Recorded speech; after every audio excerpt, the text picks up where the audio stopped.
बिस्मिल्लाहिर्रहमानिर्रहीम। रब्बि इश्रह ली सदरी व यस्सिर ली अमरी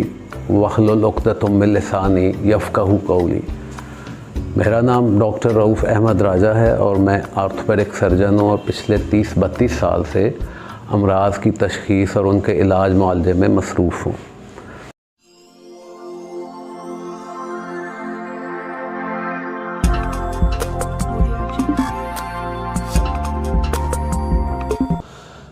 दस साल पहले मैं ख़ुद भी ब्लड प्रेशर, शुगर, मोटापे और मुसलसल मुस्तकिल इलाज कराने के बावजूद मेरी अद्वियात में इजाफ़ा होता चला जा रहा था और मेरी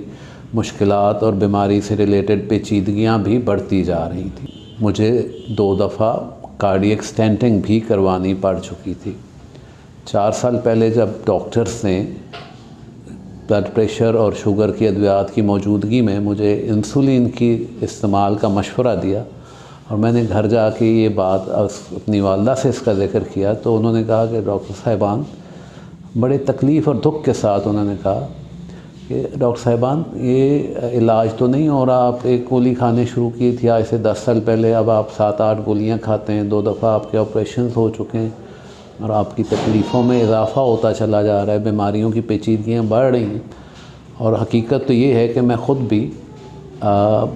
बड़ी बेदिली से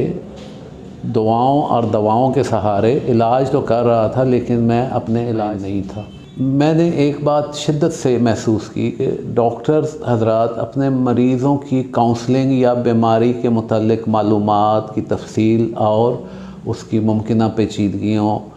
उसके लिए एहतियात और ख़ुराक के बारे में तफासील अपने मरीज़ों से डिस्कस नहीं करते। पेशेंट काउंसलिंग हमारे यहाँ पे बहुत कम होती है और मैं एक डॉक्टर होते हुए महसूस करता था कि मुझे मेरे कई सवालों के जवाब नहीं मिले। मैंने अपने मरीज़ों के साथ ये किया कि उनकी काउंसलिंग बेहतर कर दी, उनको उनकी बीमारी के मतलब तफसील समझानी शुरू कर दी और उनके साथ उनकी बीमारी के मतलब जो हम बेहतरी के लिए कोशिशें कर रहे हैं उनके लाइफस्टाइल के अकॉर्डिंगली मसले डिस्कस करने शुरू किए। और मरीज़ों की ये जो शिकायत थी कि डॉक्टर उनको पूरा टाइम नहीं देते, कम से कम मैंने अपने तय कोशिश की कि मरीज़ों की ये शिकायत दूर कर सकूं। हमारे मरीज़ अक्सर एक सवाल करते हैं कि डॉक्टर साहब, हमारा प्रॉब्लम क्या है और क्या हम कभी ठीक हो जाएंगे? और अक्सर मैं देखता हूँ डॉक्टर हज़रात का यही जवाब होता है कि ये प्रॉब्लम्स जो बीमारियाँ हैं, ये इनकी शिद्दत और इनकी पेचीदगियों को हम तो अद्वियात से कम कर सकते हैं, लेकिन ब्लड प्रेशर, शुगर, आर्थराइटिस या मोटापा या बाकी इससे रिलेटेड लाइफस्टाइल प्रॉब्लम्स, वो हम शिद्दत और पेचीदगी तो कम कर सकते हैं, लेकिन इसको जड़ से ख़त्म नहीं कर सकते।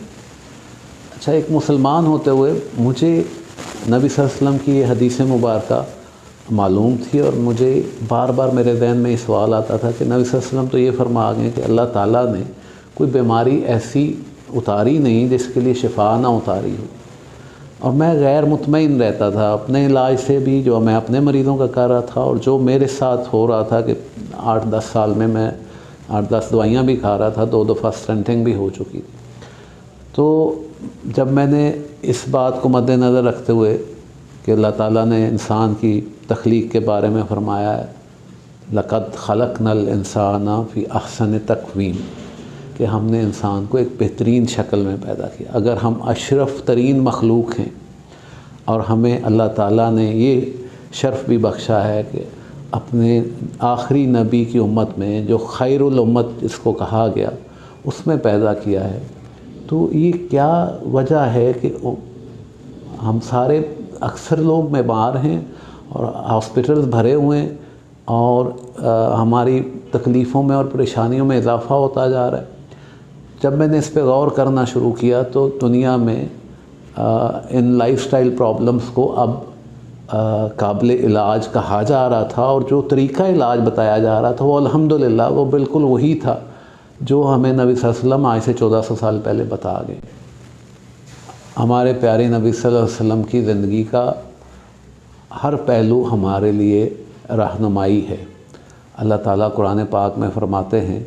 लक़द काना लकुम फ़ी रसूलिल्लाहि उस्वतुन हसना,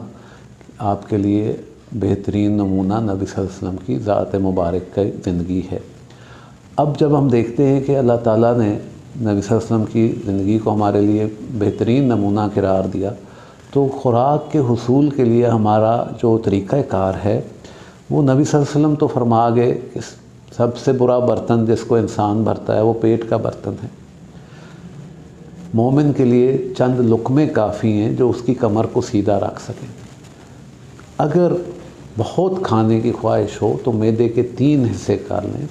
एक खुराक के लिए, एक पानी के लिए और एक सांस लेने के लिए। जबकि जब हम अपने लोगों को खाते पीते देखते हैं तो हम इससे बिल्कुल एक मुख्तलिफ हमारे सामने मुशाहिदा आता है कि लोग पेट भर के खाते हैं और जायके के लिए खाते हैं, जबकि खुराक में ग़िज़ाइयत की अहमियत हमें पता होनी चाहिए। एक बैलेंस डाइट का कॉन्सेप्ट हमें होना चाहिए। अक्सर जब मैं अपने पेशेंट से और ख़ास तौर पे ख़वातीन से पूछता हूँ कि एक बैलेंस डाइट का क्या कॉन्सेप्ट है, तो अनफॉर्चुनेटली मुझे ये कहने में अजीब सा महसूस होता है, लेकिन 90-95% लोगों को कोई कॉन्सेप्ट नहीं है कि खुराक, मुतवाज़न खुराक क्या होती है।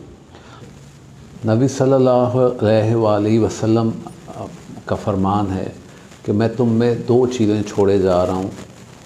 अगर इनको मजबूती से पकड़े रखोगे तो गुमराह नहीं होगे। और ये ज़िंदगी के हर मामले पे लागू होता है। नबी सल्लल्लाहु अलैहि वसल्लम ने फरमाया कि एक कुरान और दूसरा मेरी सुन्नत। और जब हम कुरान पाक और सुन्नत के मुताबिक अपनी खुराक और आदात को कायम कर लेते हैं तो अल्हम्दुलिल्लाह ये जो दायमी अमराज़ हैं या जिनको लाइफस्टाइल प्रॉब्लम्स कहते हैं, इनसे छुटकारा बिल्कुल मुमकिन है। और यूरोप के डॉक्टर्स अब वही लाइफस्टाइल रिकमेंड कर रहे हैं जो हमारे नबी सल्लल्लाहु अलैहि वसल्लम का था। हमें इस बात पे पूरी तसल्ली होनी चाहिए कि ये अल्लाह की भेजी हुई आखिरी रहनुमाई है और ये मुकम्मल है। कुरान पाक भी और नबी सल्लल्लाहु अलैहि वसल्लम की सुन्नत में भी मुकम्मल रहनुमाई शामिल है, लेकिन हमने शायद उस नज़रिए से इसको देखा नहीं। और हमने किताबें यूरोप के डॉक्टर्स की लिखी हुई पढ़ी जिसमें हर बीमारी के लिए एक दवाई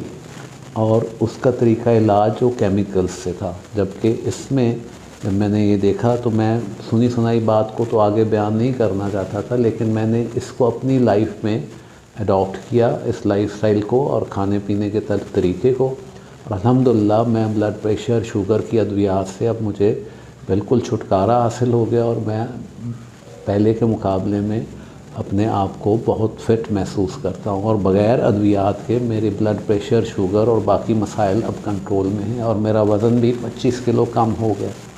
तो अल्हम्दुलिल्लाह मैंने जब ये इससे फ़ायदा उठाया और मेरे पेशेंट्स ने ये बात नोट की कि डॉक्टर साहब की सेहत पहले से बेहतर है और उनका एनर्जी लेवल भी पहले से बेहतर है, तो उन्होंने मुझसे दरियाफ़्त करना शुरू किया कि डॉक्टर साहब आपने क्या तरीक़ा किया। और जब मैं उनको बताता था तो कहते थे कि डॉक्टर साहब इस तरह तो कभी किसी डॉक्टर ने हमें नहीं समझाया। इस नज़रिए के तहत हमारे जो पेशेंट्स की एक मुस्तकिल ख्वाहिश थी कि आप ये बातें हमारे अज़ीज़ों, रिश्तेदारों और बाकी लोगों तक भी पहुँचाएँ। तो हमने ये सिलसिला शुरू किया है कि किस तरह इन दायमी अमराज से छुटकारा हासिल हो सकता है और हम बिल्कुल कम ख़र्चे से और सिर्फ अपने लाइफस्टाइल में थोड़ी सी तब्दीली से और उसको सेहतमंद तरीके पे, जो कि आज से 50 साल पहले हमारे बुज़ुर्गों का तकरीबन हेल्दी लाइफस्टाइल था, अब पिछले 50 साल में ये खुराक और सेहत दोनों एक बिज़नेस का या एक पेशे की शक्ल इख्तियार कर गए और हमें ना खुराक खालिस मिल रही है और ना हेल्थ के बारे में मशवरा उस तरह का मिल रहा है कि किस तरह बीमारियों से छुटकारा हासिल किया जाए। तो हमने अपने मरीज़ों की रहनुमाई के लिए और आम लोग जो हम तक पहुंच नहीं सकते, क्योंकि एक मरीज़ को मैं इधर अब जब एक तफसीलन उनसे बात करता हूं तो 20-25 मिनट लग जाते हैं, तो मरीज़ जो हैं वो कई बेचारे अफोर्ड भी नहीं करते। तो हमने ये जो फ़ायदे का इल्म है जिससे आप बीमारियों से छुटकारा हासिल कर सकते हैं और एक सेहतमंद ज़िंदगी बग़ैर किसी ख़र्चे के सिर्फ़ अपनी आदत और ख़ुराक में इस्लाह करके गुजार सकते हैं, तो मैं समझता हूँ कि ये मेरे ज़िम्मे एक मज़हबी फ़रीज़ा भी है कि ये फ़ायदे की बात मैं लोगों तक पहुँचाऊँ और मरीज़ों की डिमांड भी है। तो इंशाल्लाह हम इस चैनल पे सेहत के मुतालिक मुख्तलिफ़ मसाइल पे तफसीलन बात किया करेंगे और इंशाल्लाह जो गाइडलाइंस देंगे वो इस्लामी तालीमात और हमें नबी सल्लल्लाहु अलैहि वसल्लम की जो ज़िंदगी से, सुन्नत मुबारका से जो हदायत मिलती हैं उनके मुताबिक और साइंस के ऐन मुताबिक होंगी।